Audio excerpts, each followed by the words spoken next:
My name is Duncan Green, I work for Oxfam, and I'm here to talk about a new book called From Poverty to Power. Now, does the world need a new book? Oxfam thinks it does. It's something we only do once every 10, 15 years, and we're actually taking a step back to say, what are the big changes in development? What are the kind of challenges that the world faces? And is the politics and the policy of governments and people in power really up to meeting those challenges? The central challenge we've identified over the next decade is inequality. You've got inequality rising within countries. You've got inequality rising between countries. A couple of statistics. To end poverty in the whole world would require $300 billion a year. It sounds like a lot of money. It's actually 1/10 of the cost of the Iraq War. One other statistic and then I'll stop. The average earnings of people in the world is $9,500 a year. But 1 in 6 of us, 1 billion people, actually live on $360 a year. That's 1/25 of that average. So you can see you don't have to do much redistribution to get money into the hands of people who are actually going hungry and living lives of ill health and ill education because of that basic unfairness. So the book argues that in order to deal with inequality, we have to look at redistribution.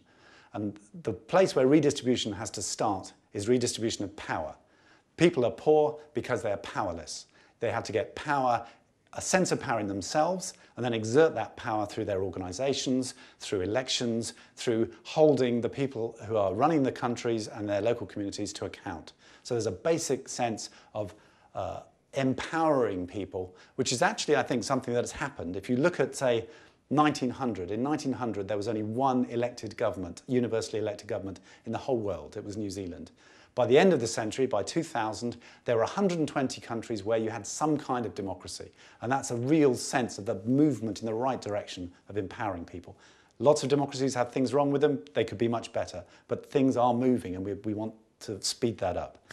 The other thing you need to redistribute is opportunities.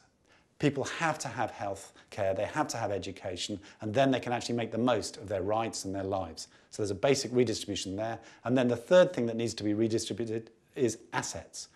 You have to have a fair tax system, which actually redistributes, as it does in most European countries, from the rich to the poor. You have to have a fair access to land, to water, to the basic building blocks of life. And that kind of redistribution has to become much more important in the way we talk about development and the way we talk about politics. Now, the way you achieve that kind of redistribution is actually through a combination of active citizens taking control of their own lives and actually expressing their needs and making sure that their needs are met, and effective states. If you actually look back, the countries that have developed fastest and best have done so because they've had strong, effective states which actually ensure the rule of law, they ensure that the education works, that the hospitals work, that people have access to water, that the roads are decent, and that markets and private companies can actually operate. So you need that combination of effective states and active citizens. Now, I think the trouble is that in recent decades, those two things have been really neglected and people have become infatuated with there's a private sector solution to everything. The private sector is important, private firms are the things that create jobs, but they tend to only work well for poverty and for development when you have this combination of effective states and active citizens. And that's the message of the book. Now, do we need another book? There are an awful lot of books published.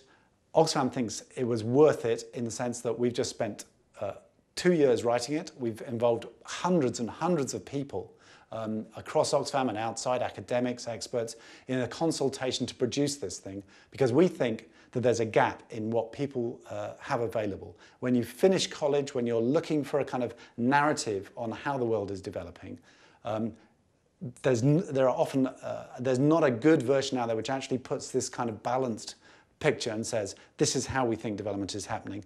And the reason I think why Oxfam has something to say is because we have thousands of projects on the ground, but we also have people doing research, we have people talking to policymakers and governments. We go all the way from the bottom to the top, and we're in many, many different countries. So I think if it works, it's because we've managed to involve all that understanding and that experience and try and turn it into a compelling narrative about where the world is going.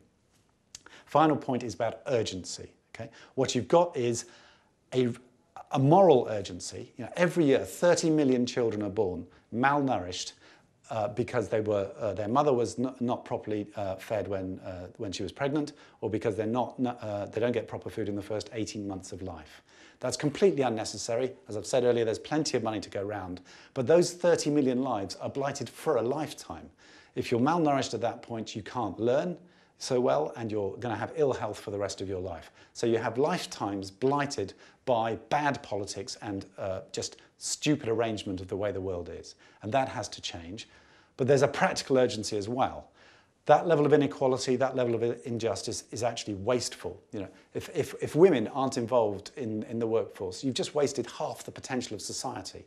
That has a terrible effect on how economies work and on what is available to society. And the urgency is growing because of climate change. And this is my last point. Climate change is going to mean everybody has to find a new kind of economic growth, and a kind of economic growth which is clean and not dirty. Now, the historical experience is that countries start off with a kind of dirty growth period, and they then move to a clean growth period.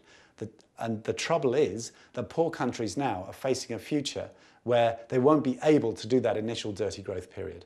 We have to get them straight on to a clean growth as fast as possible, or actually carbon is going to become prohibitively expensive or regulated. People won't have access to oil, they won't have access to fossil fuels, and they just won't be able to develop. So the really scary prospect is that there'll be some kind of carbon curtain falls between the people who are developed and the people who are not, and you'll have a kind of new dark age covering large parts of the third world.